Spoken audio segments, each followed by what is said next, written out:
21 رمضان المبارک کو ایک بہت بڑا سانحہ وہ حضرت علی علیہ السلام کرم اللہ وجہہ کی شہادت ہے۔ آپ 13 رجب کو پیدا ہوئے اور آپ کی ولادت مبارکہ بیت اللہ شریف کے اندر ہوئی، اور اللہ کے نبی نے آپ کے بارے میں جو 2 باتیں فرمائیں وہ کسی کے لیے بھی نہیں، انا مدینۃ العلم وعلی بابھا، کہ میں علم کا شہر ہوں اور علی اس کا دروازہ۔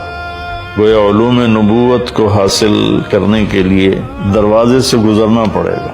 اور دوسرا آپ نے ہاتھ پکڑا حضرت علی کا اور کھینچ کے اپنے قریب سینے سے لگا لیا، یہاں لگا کر کہا علی تو راضی ہے جنت میں تیرا گھر میرے گھر کے سامنے ہو کے۔ پھر آپ نے فرمایا لوگوں کی نسل چلتی ہے بیٹوں سے، لیکن آپ نے فرمایا میری جو نسل ہے وہ میری بیٹی فاطمہ سے چلی گی۔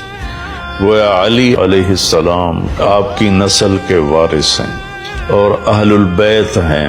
سب سے مظلوم حضرت علی ہیں، سب سے مظلوم، ان کا سارا گھرانہ امت نے ذبح کر دیا۔ آپ نے ساری زندگی بڑی تکلیفیں دیکھی، بڑے دکھ دیکھے۔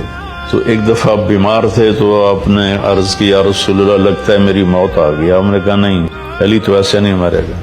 پھر ان کی داڑھی کو پکڑ کر کے جب تک یہ تیرے خون سے سرخ نہیں ہوگی تیری موت نہیں آئے گی۔